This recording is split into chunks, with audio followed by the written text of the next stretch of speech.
Okay. Anne Wafula-Strike. Firstly, how have the last 10 weeks or so for you being shielded, how have they been? The 10 weeks have been very challenging. I've managed to get out, very, very, very few occasions, with a lot of caution, also as a disabled person, because I'm sort of like really listening to what the government is telling us. We have to protect ourselves, but also protect the NHS, and we have to save the lives. So that's how it has been. It's been frustrating, but we've had to do it.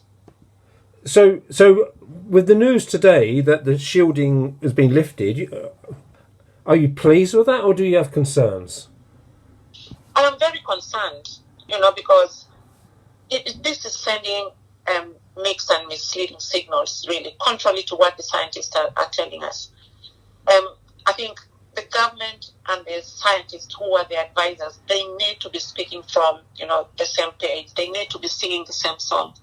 At the moment, it is totally, they are all sort of, one is facing right, another one is facing left, And the most worrying thing is new patients were added to the lists, overnight. This is on Wednesday. And some of them, some of the people I know, they've actually received letters telling them that they'll be shielding, and they have to do it until the 30th of June when this will be reviewed. And then only 3 days later, this is announced that the 2-point-something million people who've been shielding can now go out. This is misleading. This is highly misleading and worrying at the same time.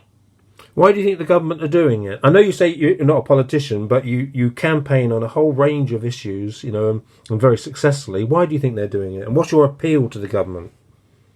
I think my appeal to the government really is to just ask them that they need to really take time and properly review what they are telling, or the message that they are sending to the public.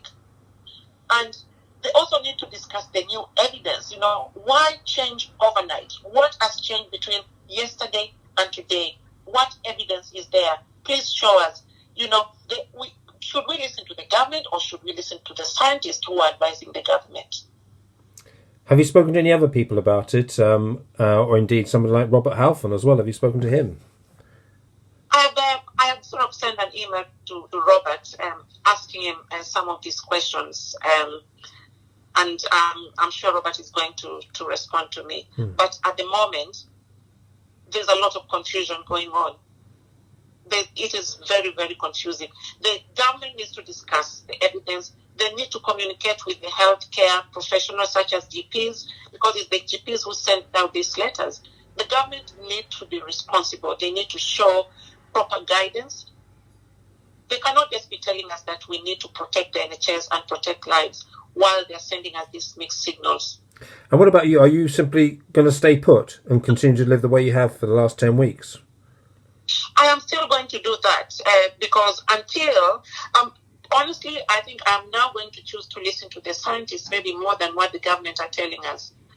Because the government seems to be speaking a different message. Government, they are politicians.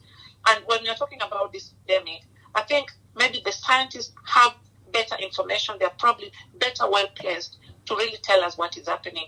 And if the scientists have to be talking to us, then they have to talk through the government. But it seems like there's miscommunication between these two bodies.